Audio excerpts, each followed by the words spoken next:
Chemical equilibrium start हो गया था ना लास्ट क्लास में। Yes sir. Yes sir.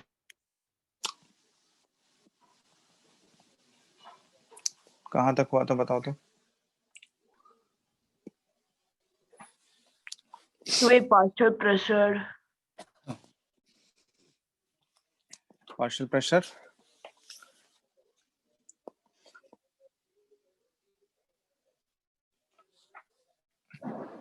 KP और केसी का relation. Yes sir. KP KP और केसी के बीच में रिलेशन यस सर। हो गया था वो। चलो यस सर। चलो वो हो गया था। एक में बताना है, एक केएक्स भी बताए थे तुम लोगों को, जो हम लोग मोल फ्रैक्शन के टर्म में रिप्रेजेंट करते हैं। तो नेक्स्ट देखते हैं relation between KP and KX. ठीक है, सब सिर्फ एक्स है।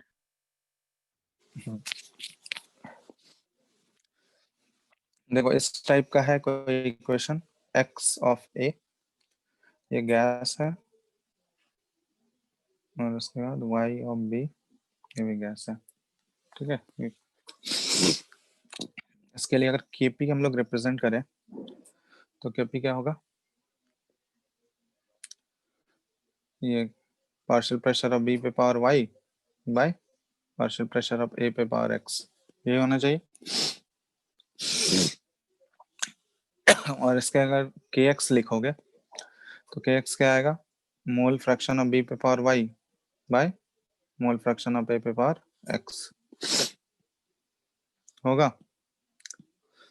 अब इन दोनों में रिलेशन डिराइव करना है। तो एक्चुअली रिलेशन कैसा आएगा, तो तुम लोग ये पढ़े होगे, डाल्टन्स लॉ पार्शियल प्रेशर के अकॉर्डिंग क्या होता है, पार्शियल प्रेशर ऑफ ए को क्या बोल सकते हैं हम लोग, mole fraction of A into total pressure बोलते हैं। Yes sir. Partial pressure B को क्या लिख सकते हैं हम लोग, mole fraction of B into total pressure PT.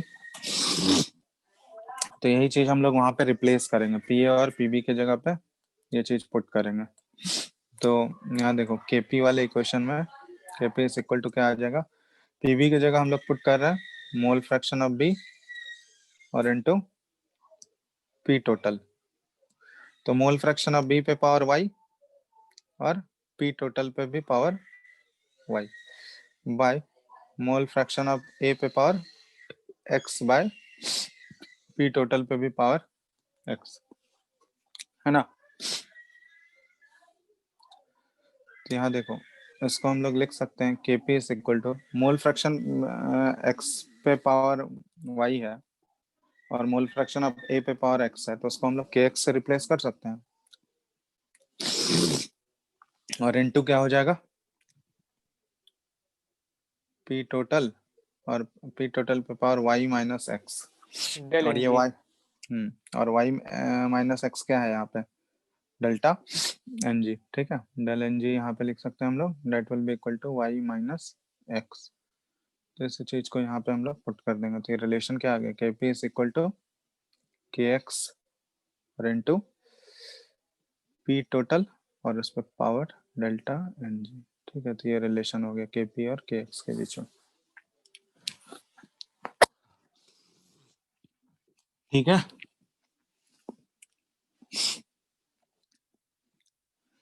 यहाँ पे ध्यान देना केपी और केसी जो है इक्विलिब्रियम कांस्टेंट है, तो वो किसी भी फैक्टर पे डिपेंड नहीं करेगा, वो ऑलमोस्ट कांस्टेंट रहेगा सिवाय टेम्परेचर के। ठीक है, सिर्फ और सिर्फ वो टेम्परेचर पे डिपेंड करेगा, क्योंकि अगर टेम्परेचर चेंज करोगे तभी केपी और केसी चेंज हो सकता है, बाकी और कोई फैक्टर चेंज करने पे केपी और केसी पे कोई फर्क नहीं पड़ेगा। तो यहाँ नोट करके लिख लेना, KP and KC depends only on temperature. ठीक है, सिर्फ और सिर्फ टेम्परेचर। बट के एक्स जो है, के एक्स किस पे डिपेंड करेगा, के एक्स जो है चेंज इन प्रेशर से भी चेंज हो जाएगा, क्योंकि अगर तो प्रेशर अगर चेंज कर दोगे तो टोटल प्रेशर ऑब्वियसली चेंज होगा, है ना। टोटल प्रेशर में चेंज आने की वजह से ऑब्वियसली के एक्स भी क्या होगा, इफेक्ट होगा। तो के एक्स को हम लोग लिख सकते हैं कि changes with change in pressure. But KP और केसी जो है सिर्फ और सिर्फ टेम्परेचर से चेंज होगा, और बाकी सारे कंडीशन से उस पर कोई भी फर्क नहीं पड़ेगा। जब तक टेम्परेचर चेंज नहीं हो रहा है तब तक केपी और केसी चेंज नहीं होगा। और केसी और केपी जो है प्रेशर, वॉल्यूम, ये सब पे कोई किसी चीज पे डिपेंड नहीं करेगा। चेंज इन वॉल्यूम या चेंज इन प्रेशर पे कोई भी फर्क नहीं पड़ेगा उससे, ठीक है।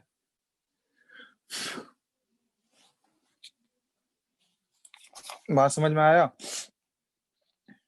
Yes sir.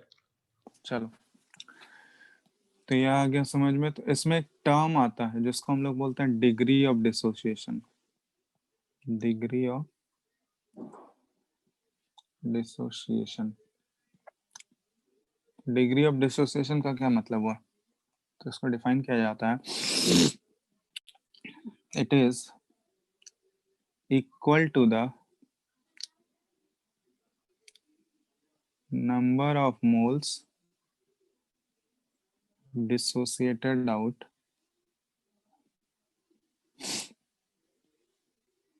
of each mole of reactant। ठीक है, मतलब हर एक मोल ऑफ रिएक्टेंट से कितना डिसोसिएट हुआ, कितना निकला उससे बाहर, उसी को बोला जाता है डिग्री ऑफ डिसोसिएशन।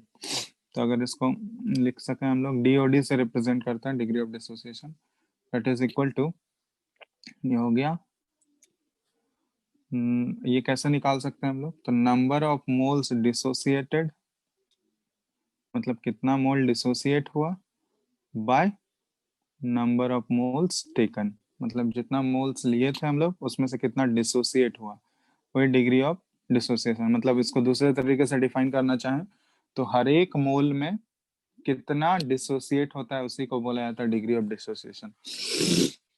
अगर मान लो ऐसे लिख रहे हैं, यहाँ पे मोल्स टेकन लिख रहे हैं, ठीक है। यहाँ पे लिखेंगे हम लोग मोल्स डिसोसिएटेड,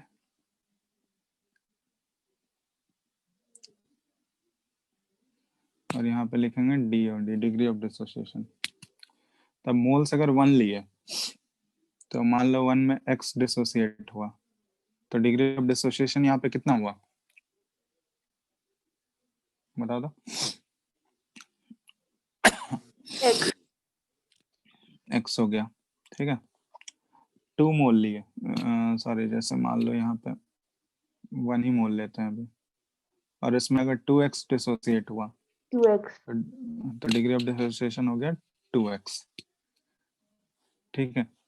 अब जैसे अगर 2 लिए हम लोग, मोल्स 2 लिए, और इसमें x मोल डिसोसिएट हुआ, तो डिग्री ऑफ डिसोसिएशन क्या हो जाएगा, x/2।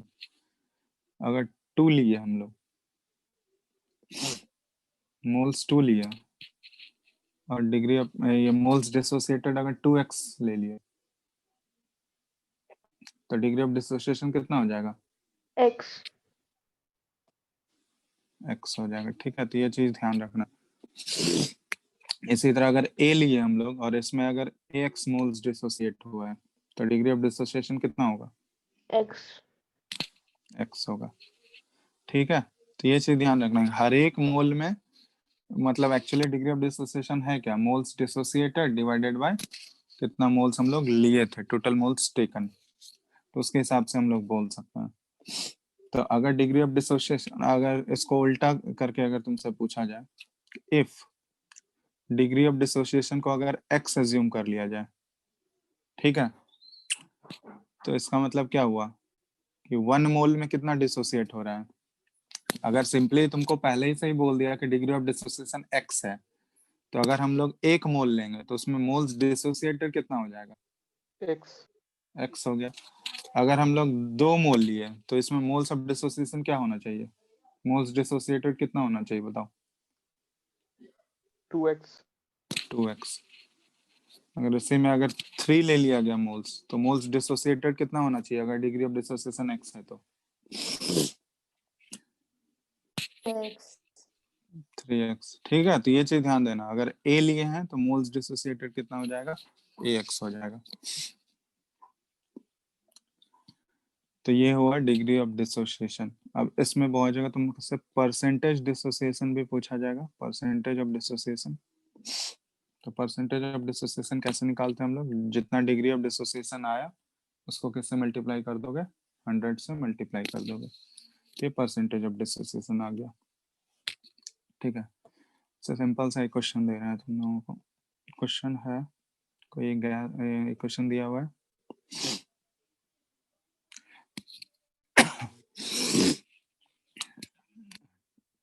ये इस टाइप का रिएक्शन दिया हुआ है कुछ भी। यहाँ पे तुमको दिया हुआ है initial moles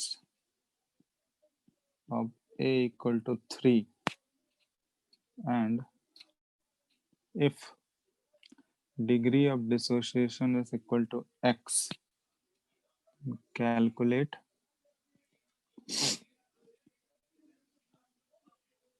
total moles at equilibrium.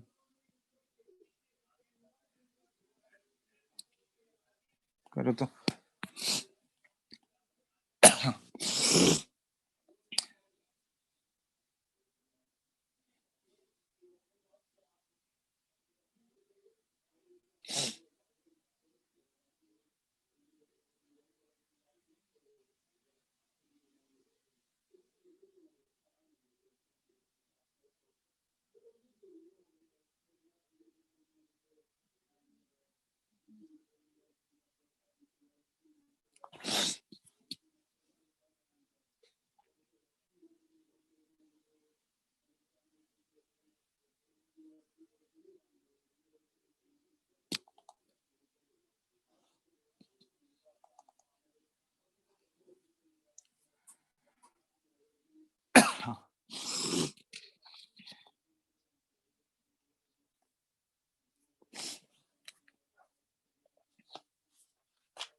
हो गया?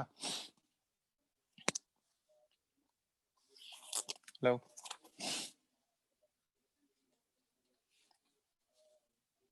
Hello hello.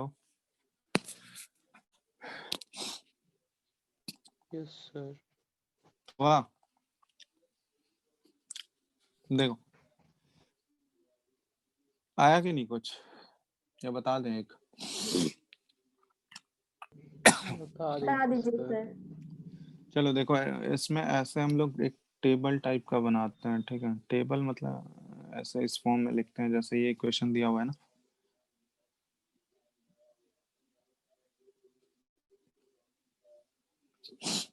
ठीक है, तो यहाँ पे सबसे पहले हम लोग लिखेंगे एन इनिशियल, मतलब इनिशियली कितने नंबर ऑफ मोल्स गिवन है। ठीक है, उसके बाद यहाँ पे एन एट इक्विलिब्रियम लिखेंगे, एन फाइनल या फिर एन एट इक्विलिब्रियम। ठीक है, सबके कॉरेस्पॉन्डिंग लिखेंगे।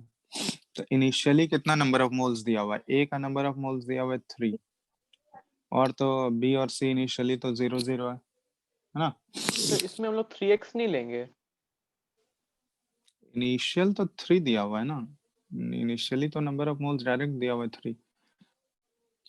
ठीक है, सर लेकिन अब ये 3x से अब डिसोसिएट करेगा तो हम लोग डायरेक्टली यहाँ पे 3x नहीं लिखेंगे। वो तो फाइनल में लिखेंगे ना, इक्विलिब्रियम पे कितना बचा, डिग्री ऑफ डिसोसिएशन। अब ये तो इनिशियल दिया हुआ है इतना, इनिशियल कंडीशंस लिख रहे हैं अभी। अभी हम इक्विलिब्रियम पे कहाँ लिखे हैं, इक्विलिब्रियम पे क्या होगा, अगर डिग्री ऑफ डिसोसिएशन x दिया हुआ है, मतलब x का मतलब क्या हुआ कि अगर 1 मोल लेते तो उसमें x डिसोसिएट हुआ है, तो यहाँ पे हम लोग कितना मोल लिए हैं, 3 मोल, तो डिसोसिएट कितना हुआ होगा,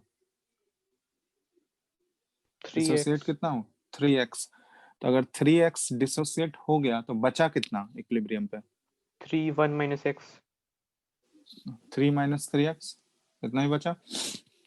ठीक है, अब देखो, अब ये अगर 3x डिसोसिएट हो रहा है तो ये कितना फॉर्म होगा, तो वो कैसे हम लोग पता करेंगे, स्टोकियोमेट्रिक कोफिशिएंट से कंपेयर करोगे। अगर इसका 2 मोल लेते हैं तो ये 3 मोल फॉर्म होता है, तो इसका अगर 1 मोल लोगे तो ये 3/2 फॉर्म होगा। तो अगर ये 3x डिसोसिएट हुआ है तो ये कितना फॉर्म होगा, 3/2 इंटू 3x होगा।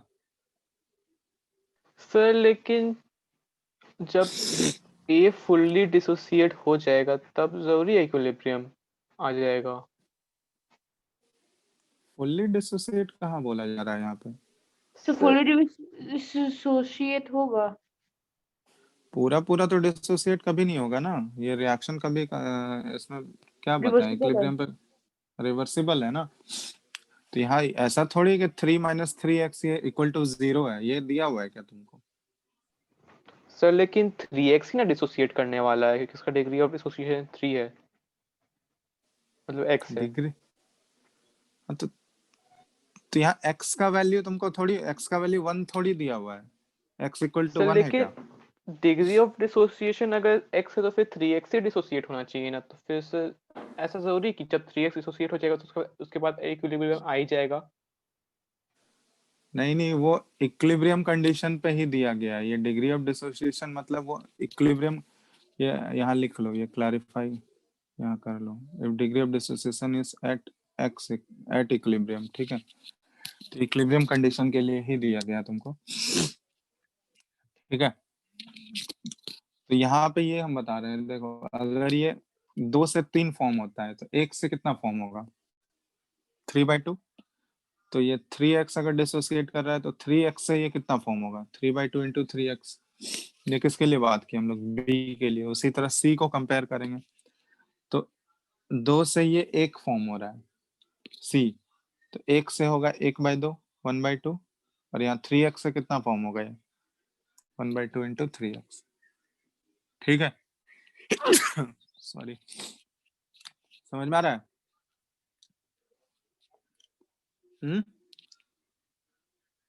हेलो, तो इससे बताइए ना।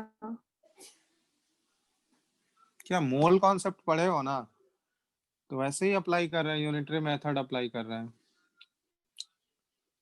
अरे ये 3x से कम हो रहा है तो ये कितना फॉर्म करेगा, 2 से 3 फॉर्म करता है, तो 1 से कितना होगा, 3/2 होगा, तो 3x से ये कितना फॉर्म होगा, 3/2 इंटू 3x।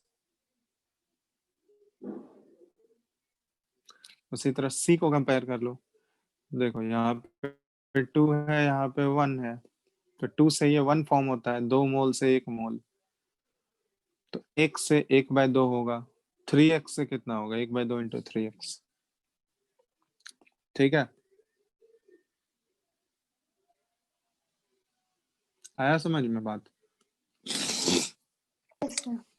Yes sir. हाँ, तो अब यहाँ पे देखो, ये मल्टीप्लाई करके लिखो, ये कितना हो गया 9/2x, और हो गया 3/2x। 2x। और ये 3 माइनस 3x, तो तुमसे पूछा गया टोटल मोल्स एट इक्विलिब्रियम कितना बचा हुआ होगा, तो टोटल मोल्स काउंट कर लो। तो टोटल सबके मोल्स होंगे, ए का भी कुछ मोल्स होगा, बी का भी होगा और सी का भी होगा। तो ए का कितना बचा हुआ है 3 माइनस 3x, बी का कितना है 9/2x, और सी का कितना है 3/2x। तो इन सबको ऐड करो, कितना आ रहा है 3 plus 3x। हाँ, तो ये आ जाएगा 3 + 3x, तो ये हो गया आंसर।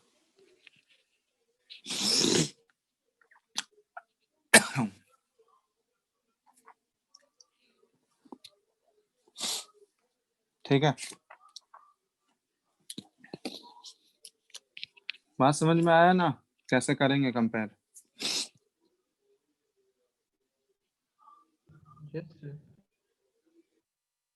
चलो एक क्वेश्चन दे रहे हैं, ये करो। तब ये क्वेश्चन अगर कर लिया तो ये वाला क्वेश्चन करो। दिया हुआ a vessel eight 1000 Kelvin contains CO2 with a pressure of 0.5 atm.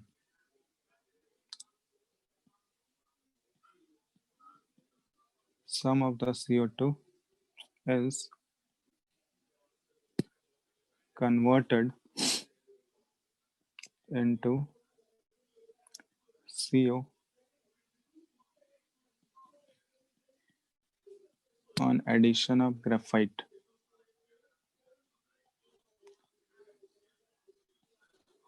What is the value of Kp if the total pressure at equilibrium is 0.8 atm? चलो ट्राई करो उसको।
सर अगर कोई रिएक्शन में गैसियस रिएक्टेंट्स नहीं है तो फिर उसके लिए हम लोग केपी डिफाइन कर सकते हैं। डिफाइन क्यों नहीं कर सकते? केपी डिफाइन होगा, बस सॉलिड और सॉलिड का प्रेशर थोड़ी ना काउंट करेंगे। अगर वो सॉलिड है लिक्विड है उसका प्रेशर थोड़ी काउंट करता है। प्रेशर पार्शियल प्रेशर किसका आता है? सिर्फ पार्शियल प्रेशर तो सिर्फ गैस की वजह से ही आएगा ना, यस सर। उसका काउंट नहीं करेंगे। सॉलिड या लिक्विड अगर होगा तो सिर्फ गैस की वजह से ही केपी होगा।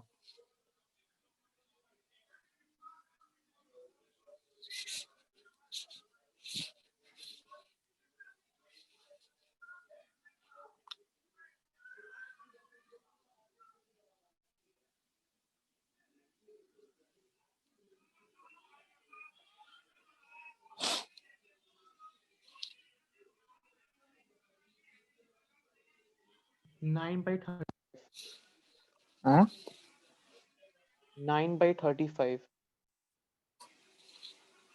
9/35 क्या?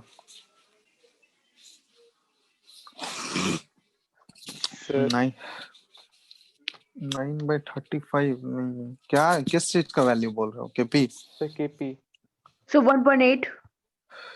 1.8 है आंसर।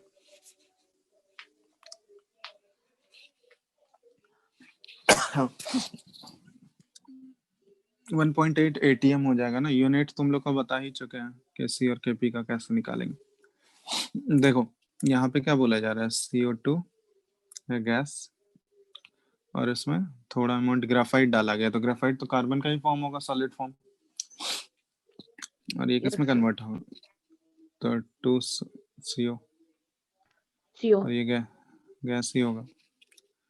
तो यहाँ पे डायरेक्ट हम लोग प्रेशर के टर्म में ही बात करते हैं, तो इनिशियल प्रेशर P इनिशियल कितना दिया हुआ है, तो इसका P इनिशियल कितना है CO2 का 0.5 ATM है ना। ये तो जीरो होगा यहाँ पे, और P एट इक्विलिब्रियम बोला जा रहा है। इक्विलिब्रियम क्या हो जाएगा, मान लेते हैं ये x से कम हो गया, ठीक है, ये x से कम हुआ इसका प्रेशर, तो ये अगर x से कम होगा 2x. तो इसका कितना हो जाएगा, क्योंकि देखो 1:2 का रेशियो है ना, एक से ये दो बनता है, तो x अगर इसका कम होगा तो इसका बढ़ेगा कितने से, 2x से बढ़ जाएगा। X 0.3 अब आएगा. यहाँ पे हम लोग, हाँ, अब यहाँ पे क्या बोला जा रहा है कि टोटल प्रेशर इक्विलिब्रियम पे 0.8 ATM है, तो यहाँ पे x के टर्म में निकाल लेते हैं हम लोग, प्रेशर टोटल कितना आ रहा है एट इक्विलिब्रियम, तो टोटल प्रेशर एट इक्विलिब्रियम कितना आ रहा है, तो ये 0.5 माइनस x और प्लस x, तो ये कितना हो गया 0.5 प्लस x हो गया, और यही 0.5 प्लस x का वैल्यू कितना दिया हुआ है 0.8 ATM दिया हुआ है, मतलब 0.5 plus x is equal to 0.8, मतलब x का वैल्यू 0.3 ATM x का हुआ ये, ठीक है। तो यहाँ से हम लोग इक्विलिब्रियम प्रेशर इसका भी निकाल लेंगे, CO2 का, x का वैल्यू अगर 0.3 है तो ये कितना हो गया CO2 का 0.2 ATM बचा, और इसका कितना बचेगा 0.6 ATM होगा, बोलो, हेलो। यस चलो अब केपी निकालना है, तो केपी तो आराम से निकाल सकते हैं। केपी क्या हो जाएगा, पार्शियल प्रेशर ऑफ CO और इसका होल स्क्वायर डिवाइडेड बाय, इधर तो कार्बन का कंसिडर होगा नहीं, सॉलिड है वो, तो CO2 का होगा partial pressure of CO2 at equilibrium he define होता है ये, जो भी पार्शियल प्रेशर या फिर कंसंट्रेशन हम यहाँ पे लिखेंगे केपी वाले एक्सप्रेशन में, तो यहाँ हमेशा ध्यान देना, ये जो होता है पार्शियल प्रेशर या कंसंट्रेशन जो भी लिखते हैं वो हमेशा इक्विलिब्रियम वाला लिखते हैं, ठीक है।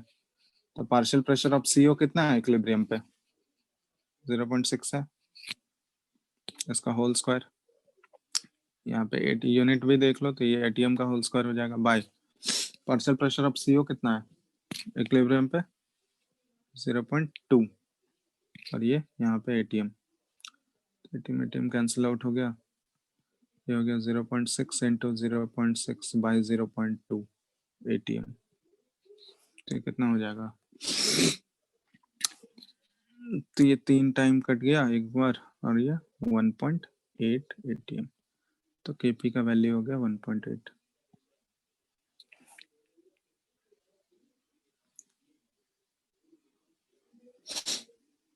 ठीक है,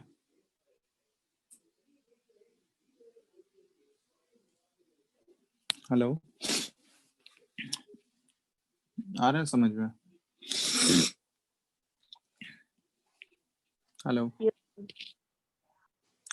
कोई दिक्कत है इसमें, बताओ, कोई डाउट है?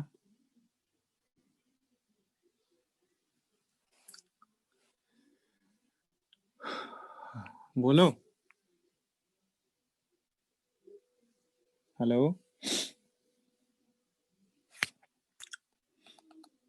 No, sir.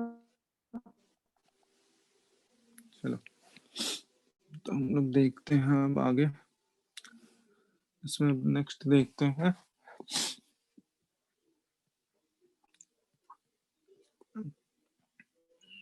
relationships involving equilibrium constant।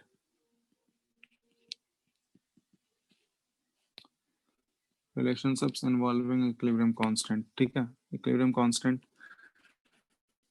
किस टाइप का एक रिलेशन डेवलप होगा अगर हम लोग कंडीशंस चेंज करें रिएक्शन का। तो सबसे पहला है केसेस ले रहे, if we reverse an equation, अगर किसी इक्वेशन को रिवर्स कर दें तो उसका केसी या फिर केपी दोनों क्या हो जाएगा, वो रिवर्स हो जाएगा। केसी और केपी इज आल्सो रिवर्स्ड। तो इक्वेशन को अगर रिवर्स करेंगे तो उसके केपी और केसी का वैल्यू भी क्या हो जाएगा, वो भी रिवर्स हो जाएगा। ठीक है, जैसे मान लो कोई भी रिएक्शन है, ए प्लस बी दिया हुआ है, ये है सी प्लस डी, इसका केसी दिया हुआ है मान लो 10, है ना। तो इस इक्वेशन को अगर रिवर्स करके हम लोग लिख दें ऐसे सी प्लस डी और ये ए प्लस बी, तो इसका अगर केसी पूछा जाए तो क्या आ जाएगा, केसी डैश मान लो। तो इक्वेशन अगर रिवर्स कर दिए तो उसका केपी और केसी का वैल्यू भी क्या 0.1 हो जाएगा, रिवर्स। हाँ, तो ये 1/10 मतलब 0.1 हो गया। ठीक है, आ रहा है समझ में। Hello, Yes, sir. बोलो। चलो नेक्स्ट है, if we multiply each of the coefficient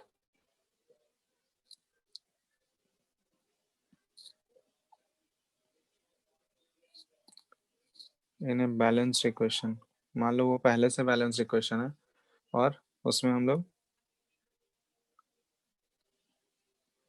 उस बैलेंस्ड इक्वेशन को किसी फैक्टर n से मल्टीप्लाई कर दिए, तो देन कांस्टेंट पे क्या फर्क पड़ेगा, then equilibrium constant is raised to the same factor.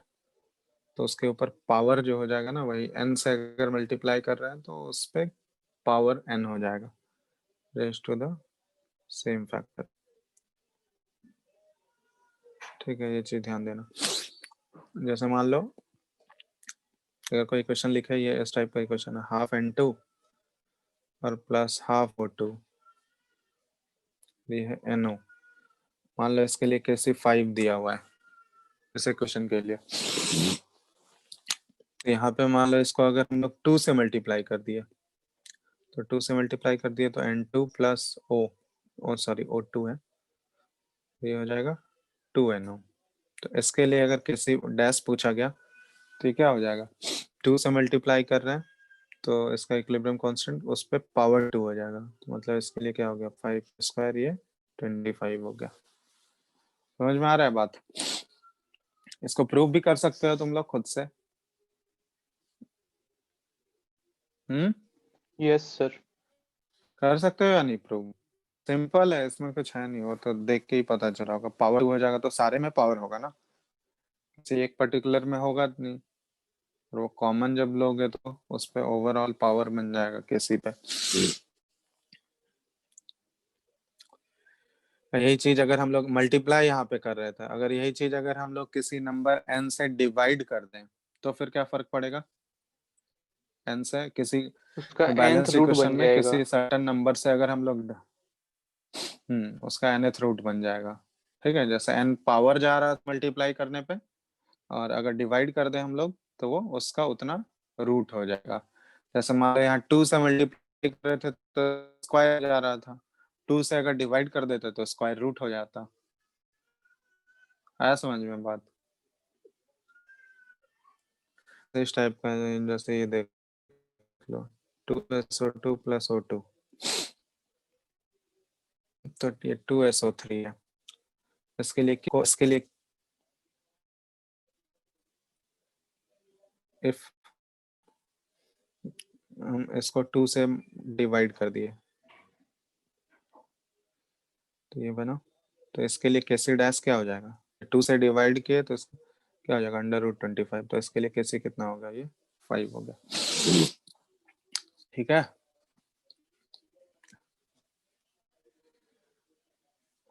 Hello. Yes sir. Yes, sir.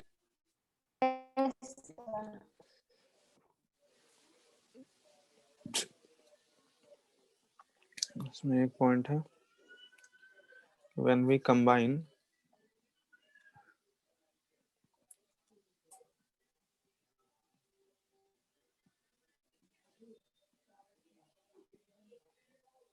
individual equation, we have to multiply their equilibrium constant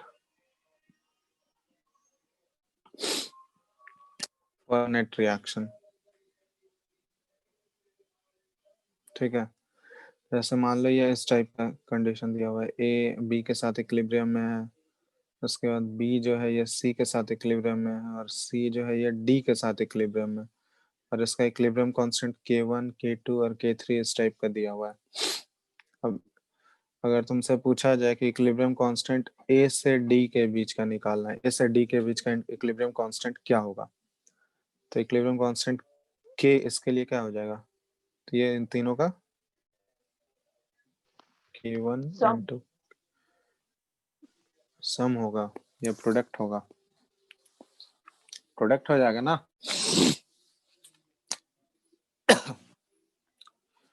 बात समझ में आ रहा है?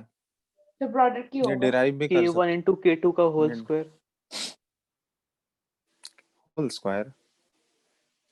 ये सर K3 को भी तो लिख सकते हैं K2 ना, K1 into K2।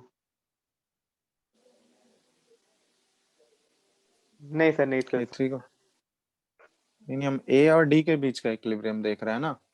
Yes sir, sir ध्यान नहीं दिए थे। तो ये ए और डी का अगर इक्विलिब्रियम पूछा जाए तो उसका इक्विलिब्रियम कांस्टेंट क्या हो जाएगा? उन तीनों का प्रोडक्ट हो जाएगा। ठीक है, तो ये सारे कुछ कुछ पॉइंट्स हैं इससे रिलेटेड कि इसमें अगर हम लोग ऐसा करेंगे तो इक्विलिब्रियम कांस्टेंट पे क्या फर्क पड़ेगा। अब यहाँ पे एक दो और चीज लिख रहा है, सिग्निफिकेंस लिख रहा है कि इक्विलिब्रियम कांस्टेंट के मैग्नीट्यूड का क्या सिग्निफिकेंस है। सिग्निफिकेंस ऑफ द मैग्नीट्यूड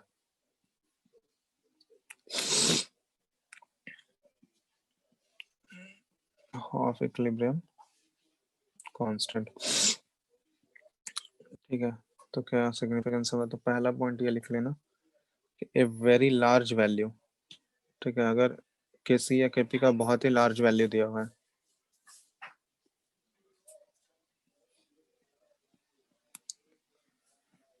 ये क्या सिग्निफाई करता है? ये सिग्निफाई करता है अगर किसी भी रिएक्शन का तुमको केसी और केपी का वैल्यू दिया हुआ है कि बहुत ही लार्ज है, तो ये सिग्निफाई कर रहा है कि उसका फॉरवर्ड रिएक्शन जो है ना वो ऑलमोस्ट कंप्लीशन की तरफ जा रहा है, क्योंकि केसी और केपी का वैल्यू बहुत ही ज्यादा है। मतलब प्रोडक्ट का कंसेंट्रेशन क्या है? केसी और केपी ज्यादा होने का मतलब प्रोडक्ट का कंसेंट्रेशन कहीं ज्यादा होगा रिएक्टेंट से। अगर रिएक्टेंट से प्रोडक्ट का कंसेंट्रेशन कहीं ज्यादा है, इसका मतलब क्या हुआ कि वो रिएक्शन जो है ऑलमोस्ट कंप्लीशन की तरफ जा रहा है। ठीक है, तो signifies that the forward reaction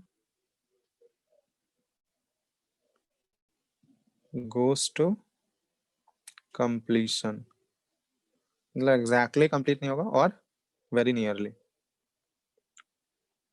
ठीक है, तो ये बात हम लोग कब कर रहे हैं? जब केपी या केसी का वैल्यू बहुत ही ज्यादा लार्ज है, और यही केपी और केसी का वैल्यू अगर बहुत ही छोटा हो गया, वेरी स्मॉल वैल्यू, तो फिर क्या बोल सकते हैं हम लोग? बताओ। केसी और ऐसा केपी का assume अगर कर सकते कि बहुत ही रिएक्शन छोटा, स्टार्ट ही नहीं हुआ है। हाँ रिएक्शन मतलब अकर ही नहीं हुआ है या फिर बहुत ही कम एक्सटेंट पे अकर हो रहा है, ठीक है, signifies that the forward reaction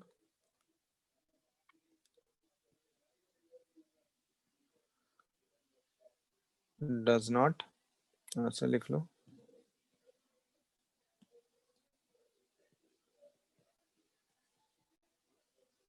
to any significant effect,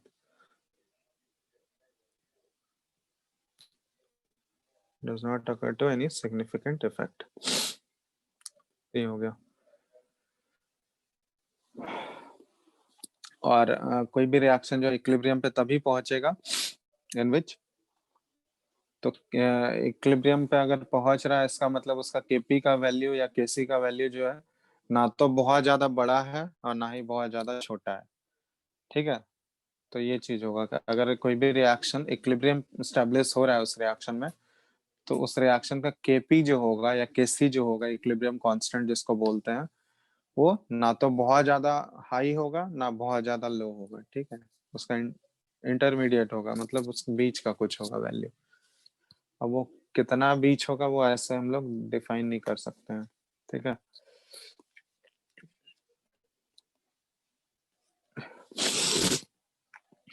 चलो, तो ये बात समझ में आ गया। तो इसमें एक क्वेश्चन है, करो तो, value of Kp for the reaction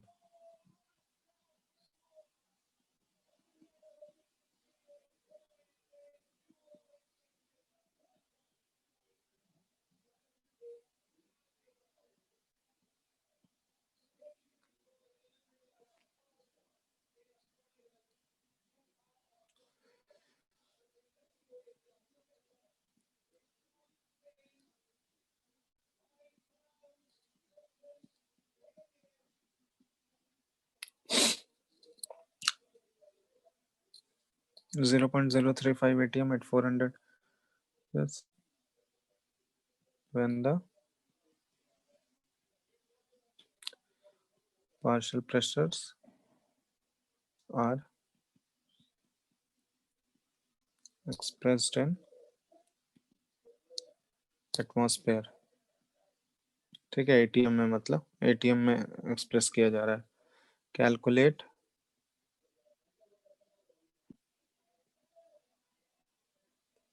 Kc for the reaction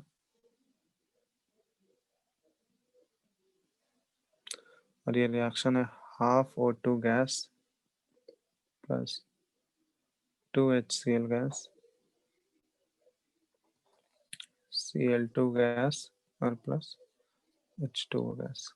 चलो करो तो इसको अच्छे से पढ़े ना, Kp का वैल्यू दिया हुआ है तुमसे, इस रिएक्शन का Kc पूछा।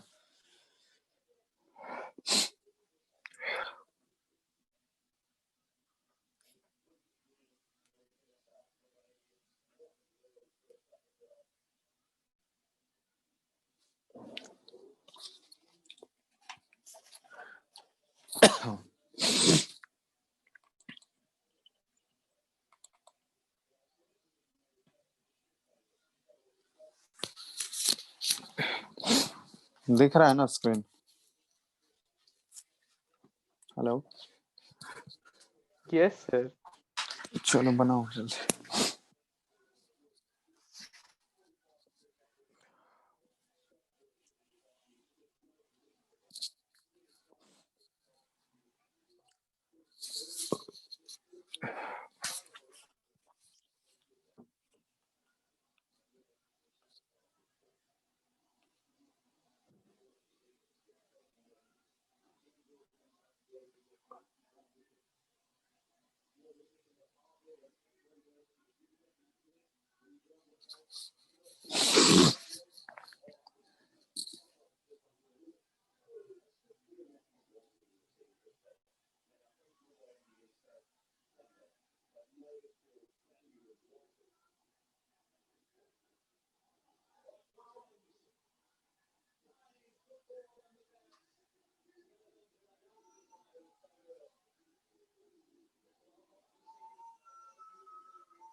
आया कुछ?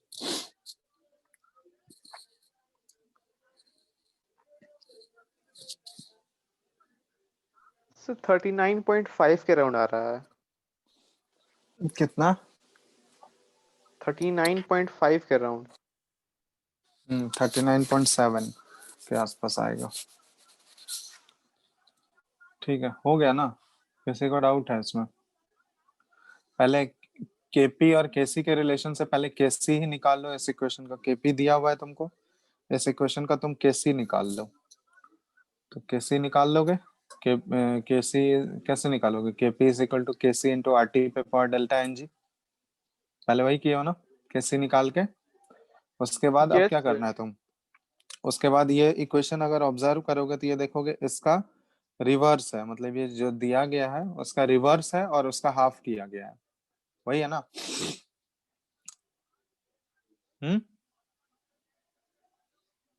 Yes sir. तो इसका रिवर्स कर लोगे, रिवर्स करने से उसके केसी पे क्या फर्क पड़ेगा? केसी भी 1 बाय केसी डैश क्या होगा? 1 बाय केसी हो जाएगा अगर इक्वेशन रिवर्स करेंगे तो। और 1 बाय केसी हो गया तो नया वाला इक्वेशन का इक्विलिब्रियम कांस्टेंट 1 बाय केसी हो जाएगा, है ना? तो वो निकाल लोगे पहले, और उसके बाद यहाँ पे क्या हो गया, फिर उस इक्वेशन को हाफ से मतलब 2 से डिवाइड किया गया। तो 2 से डिवाइड करोगे तो उसका केसी का वैल्यू भी क्या हो जाएगा? अंडर रूट हो जाएगा। अगर उसको 2 से डिवाइड कर दोगे तो उसका रूट लेना होगा हमको। तो कर लेना वो कैलकुलेशन। आंसर जो है, आंसर है जो इस इक्वेशन का जो केसी दिया हुआ है, ये केसी दिया हुआ है इस इक्वेशन का 39.7। ठीक है, और उसका यूनिट क्या है? मोल पर लीटर, और उस पर पावर -1/2 है। पावर माइनस,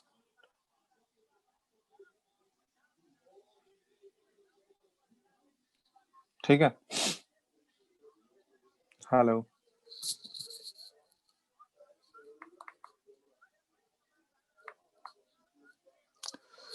क्या डाउट है क्या इसमें? Hello, hello, no sir. बन गया ना ये सबका?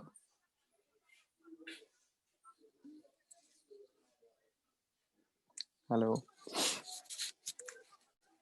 Yes sir. चलो ठीक है, आज इतना ही रहने देते हैं, नेक्स्ट क्लास में करते हैं आगे। ठीक है।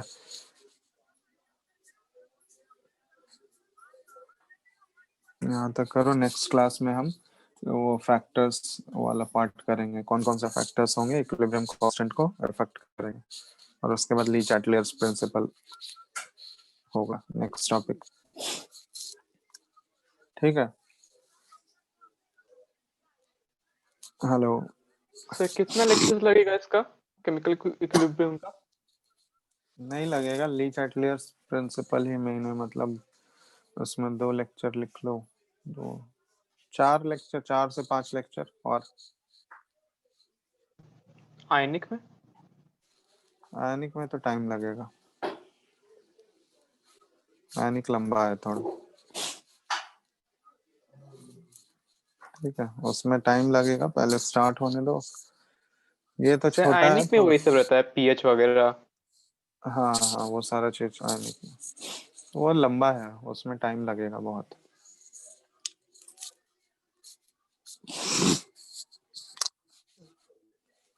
ठीक है, आगे करते हैं, यहाँ तक बनाओ, इससे रिलेटेड केपीकेसी वाला क्वेश्चन सब बनाओ आराम से। बुकलेट मिला है इसका? बुकलेट तो तुम लोग को ड्राइव ही शेयर किया गया, उससे यस ले सर, लें। सब मिल ही गया एक बार में। तो उससे डाउनलोड करके बनाओ, क्वेश्चंस बनाना स्टार्ट कर दो केपीकेसी वाला, रिलेशन वाला। ठीक है, तो इंट्रोडक्शन वाले जो स्टार्टिंग वाले क्वेश्चंस होंगे वो बना लो आराम से। ठीक है,